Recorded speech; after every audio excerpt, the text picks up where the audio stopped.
I have a Samsung Galaxy S21 Ultra here. I'm going to show you how to force a restart.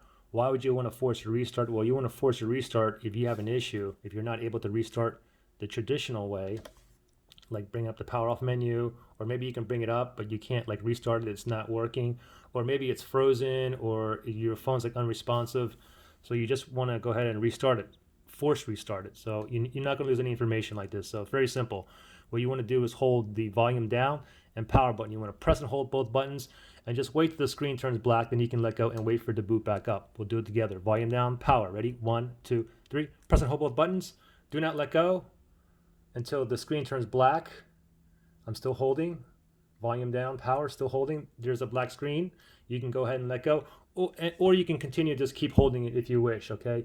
Anyway, the phone is off. We're waiting it for, it's restarting right now. Just wait for the Samsung logo to appear to see if it's booting up. You gotta wait a little bit. There we go. Samsung Galaxy logo right there, and you just force restart your S21 Ultra. Questions, issues, comment below.